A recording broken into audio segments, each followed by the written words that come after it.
A new campaign is underway in Massachusetts to close the gap on access to dental care. To tell us about the legislation supported by a statewide coalition is one of the members, the Executive Director of Healthcare for All, Amy Whitcomb Slemmer. Thank you very much for being with us, Amy. My pleasure. Talk about the gap. I mean, who are the people who are underserved and what things are going wrong for them? Well, it's very interesting. In Massachusetts, we have the highest insurance coverage rate in the country. But when looking at the services that are accessed, we found that an enormous number of children who have health insurance are not being seen for their annual oral health checkup. And it turns out a number of seniors are not being seen as well. Well, I think also kids, I think I saw a recent figure, almost 1/3 of the kids in kindergarten had tooth decay that hadn't been treated, and I think that figure was for Suffolk County too, wasn't it? That's exactly right. It's a very high incidence of tooth decay that we know could be prevented, and so part of the expectation, the aspiration of this bill is to provide a new provider who will increase access to services so that children can be seen. Why do you need a new provider? It's a good question. We know that fewer than half of all dentists in Massachusetts currently accept Mass Health as insurance coverage and offer oral health services. And we know that that's a vulnerable population that has the right to have those services and those screenings. So our expectation is that with a new crop of providers who will be overseen by dentists, there'll be an increase in capacity and the ability to be seen. Explain the importance about taking care of the kids, because a lot of viewers might assume, say, that kindergartner has a problem, but there isn't a crisis for a while, and someday when there is a crisis, the parent will simply get it dealt with. Well, we know that the mouth can be the gateway to overall health, and that if you have an infection or some sort of abscess, or you have decay that allows other opportunistic infections into the mouth, there can be all sorts of complications down the road. And children need to be ready for school. They need to be in school, ready to learn. And if they're suffering from mouth pain or they have an untreated infection, they will miss school. And often one of the challenges we've seen is that they end up being treated in the emergency rooms. As we are looking at the cost of Mass Health and the cost of healthcare in the Commonwealth altogether, one of the things we know is incredibly important is that people are seen and cared for in the best possible setting. In an emergency room, if you are presenting for mouth pain, you can be diagnosed, but frankly, they can't get to the root cause of the problem. You can be treated for the pain, but not get to the problem. Well, whether we like it or not, teeth have a cosmetic dimension too. Also true. And it's not just for certain people. I mean, almost anybody looking for a job when they grow up, it's going to matter. You're exactly right. And we know that people need healthy oral health care that allows them to maintain their teeth. And it's cosmetic, yes, so that they can feel at their best, also so that they can eat and get the nutrition that they need. But yes, so that they can be in the world and be social. We heard yesterday from a consumer who talked about the fact that she had to have all of her teeth removed because of decay and disease, and she didn't have the money to have dentures to replace them. So she in fact found herself staying at home rather than being social and out in the world, and certainly not able to present herself as a viable candidate for a job.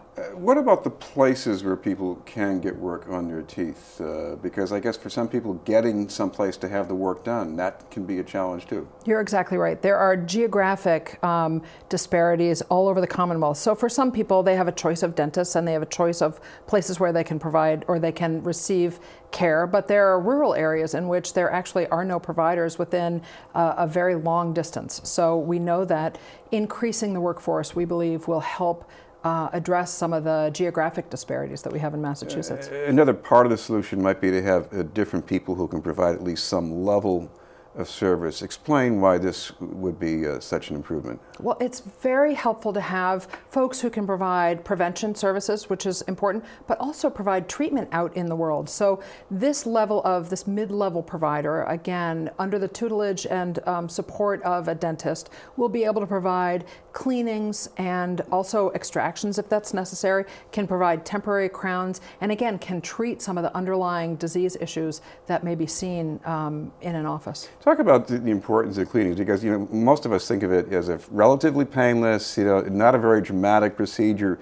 But I certainly have found that when a person who does it, they're telling me what to do, or make sure you floss, and it does change people's behavior. It does indeed, and actually that sort of preventative information makes a tremendous difference, so that if you can acquire the habit of flossing and brushing, 3 times a day, you know that you can have a better shot at better overall health for your lifetime.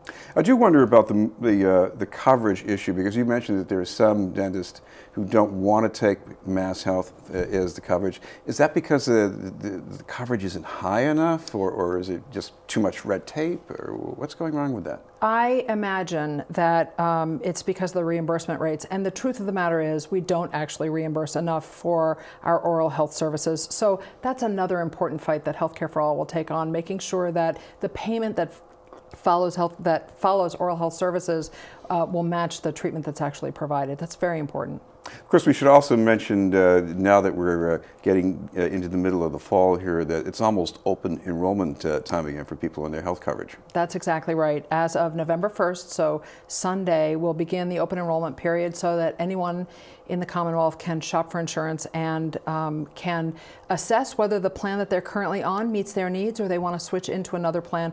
Those folks, and we still know that there are people who are uninsured in Massachusetts, we encourage them to go and find help applying for health insurance. Almost everyone qualifies for assistance here, and no matter what, you can have assistance applying. Now, for those who might be scared off by some of those computer problems we had a couple of years ago, what would you forecast?